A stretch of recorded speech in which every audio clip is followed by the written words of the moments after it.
Hello, everyone, and happy Mortgage Tip Tuesday. You guys know this already. It's my favorite day of the week, and hopefully, it is yours too. It's your girl, hashtag who? JLoan. Yes, it is me in the building, and I'm always so excited to come to you because I always have some type of information or education to hopefully empower you when you are getting ready to purchase or refinance a home. So today's day, as I looked it up in our National Day calendar, is National Deep Dish Pizza Day. And if anyone knows me, I know I work out a lot and I eat pretty good, but two of my favorite foods are not the best foods for you. And one of those is French fries, and the other one is pizza.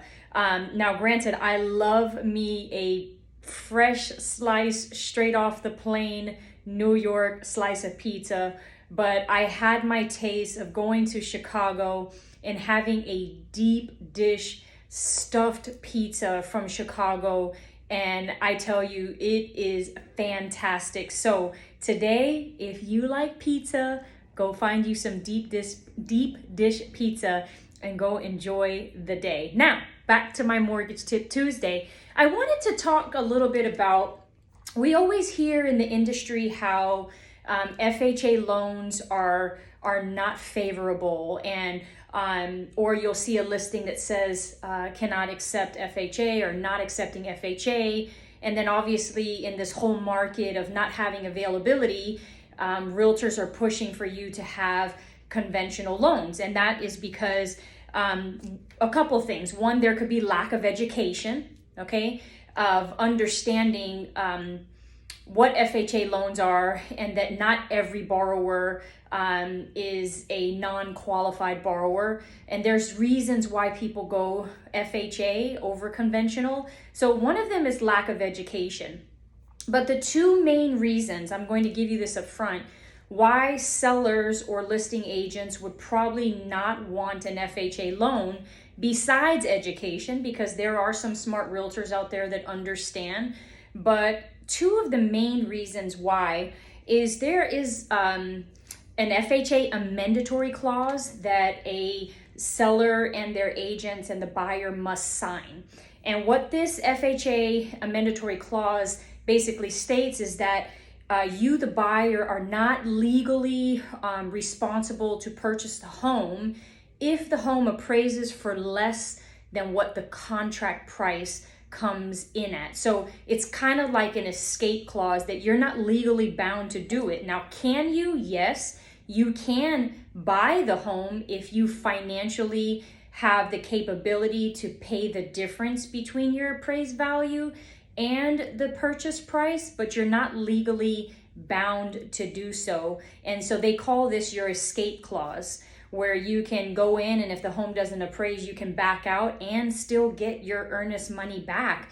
And so the seller's kind of at a disadvantage if in this market they're selling their homes for more than what they'll probably appraise for. And so a lot of people are not comfortable with that. And even in not this market, there were tons of sellers and agents who would not sign this form until the appraisal came in, even though it's a form that's supposed to be signed before the appraisal was even done. So just letting you know, that's one reason. Two, the biggest one you'll hear out there is that the appraisals on an FHA loan are actually a little bit more extensive. And they're extensive in the way that FHA appraisers are required to look for defects when they're doing an appraisal that could pose habitability concerns, safety concerns, health concerns, or security concerns. And if they find these things, they're going to require that these are repaired before you can actually close. And then the appraiser has to go back out and just make sure these are done, okay? And so a couple of situations that I've been in myself is one, chipping paint. It sounds so minor, but it must be repaired. I had an instance where the garage going into the home was missing the doorknob. And so they required that the doorknob be put on because that's a safety concern. I had one where the wall plates for the plugs, for some reason, all of them were missing. So the plugs were exposed, which is wiring, which is a safety concern. And so some of them could be little things like that, but appliances, floor coverings, your roof must have at least 2 years left in it in order to do it. So it's a little bit more extensive, but for me personally, I feel that although it really protects the lender, it does protect you, the buyer. And so FHA isn't all bad. And just want to talk to you a little bit about how FHA came about. So before FHA came about, like, balloon mortgages were super norm, and balloon mortgages is where you have a certain period of time before the lender demands payment in full, and buyers were required to put 30 to 50% down payment. That's huge in this market. I mean, a lot of borrowers today still don't have 5 or 10% saved. Imagine if you had to save 30 to 50%, that's a lot. And then repayment periods back then were 5 to 10 years.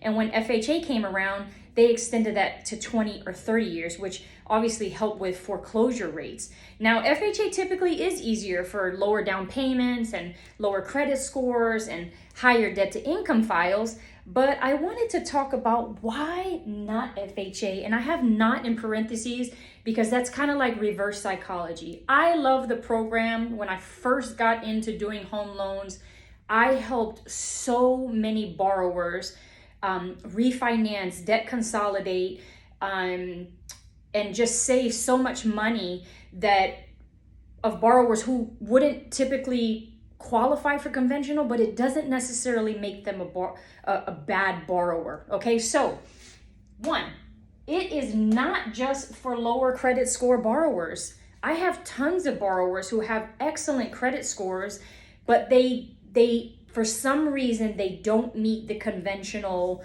guidelines, because conventional guidelines are harder to meet. And sometimes you could run a loan through it and it looks like a perfect file, but it may have a higher debt to income, or they may have a huge payment shock, and conventional doesn't like it.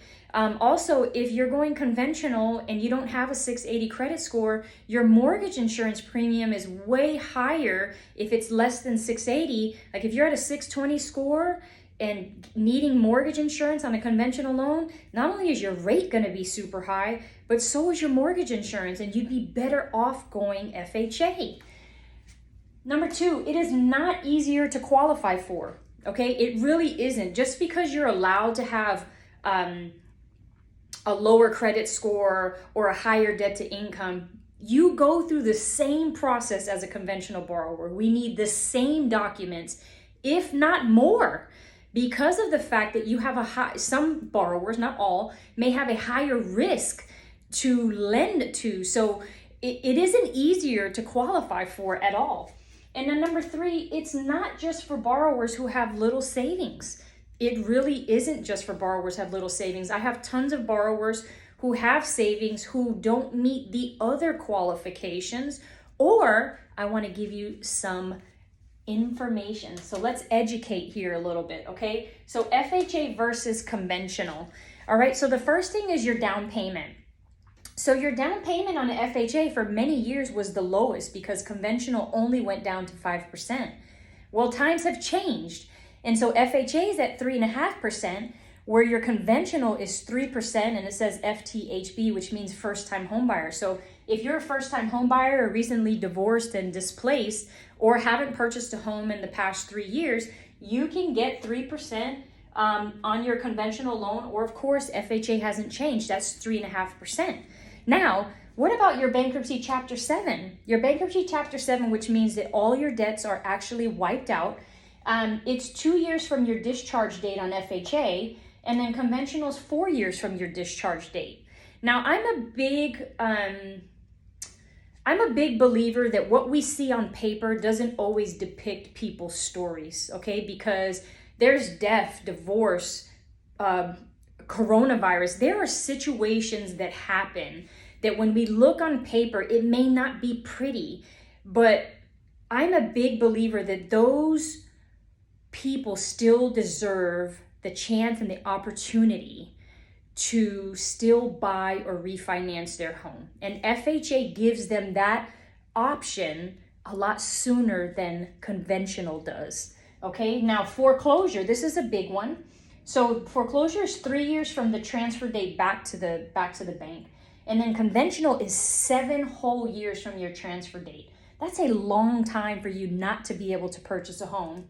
And then you have your bankruptcy chapter 13. So if you don't know the difference, chapter 13 is when you're actually making payments to pay off a certain amount of debt that they've agreed to. They didn't just wipe it out, okay? So with your chapter 13, you can actually get into an FHA loan if you've already done 1 year payout, and obviously you got to get permission from the attorneys and the judge to be able to add that debt, especially if you're in a bankruptcy. But conventional is 2 years from your discharge date. So as you can see, your timeline is longer on conventional, but it doesn't necessarily make the borrower a bad borrower, because there are things that happen. I had a borrower who unfortunately had cancer, and anybody who knows cancer can bankrupt a family in a month. And so those situations should not stop a borrower from purchasing a home.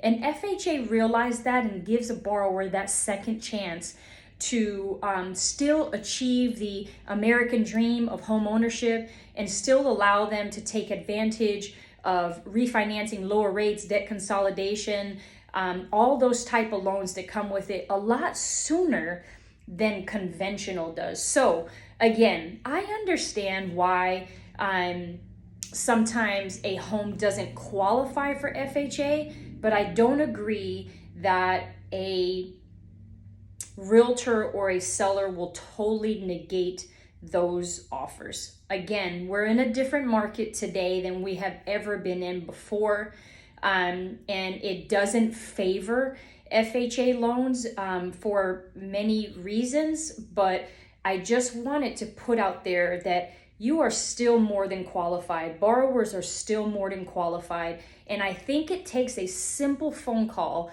with the loan officer who pre-approved them as to maybe why they went FHA or why they couldn't go conventional. And although we can't tell, hey, they have this credit score, this, that, we can't get into details.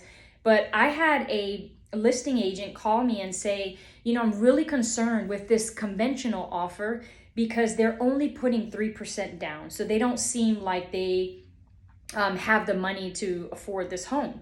And I was really glad that I spoke with her, because I said, hey, look, they're putting 3% down because they're self-employed borrowers.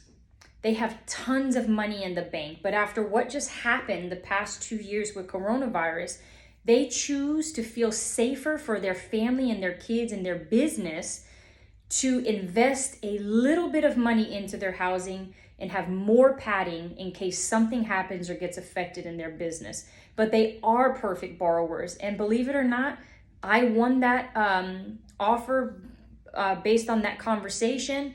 My buyers and their kids got into a new home. So sometimes it just takes a simple conversation to speak with, to find a little bit about the family. As emotionally, me, I would prefer to sell my home to a family that's going to raise their kids there than someone who may Airbnb it. That may not be my preference of who I want. And I think having that conversation, knowing your options and being able to weigh both. Now, I have done videos before, but I think it's very important for you not to just be thrown into any loan, is to understand you deserve that right.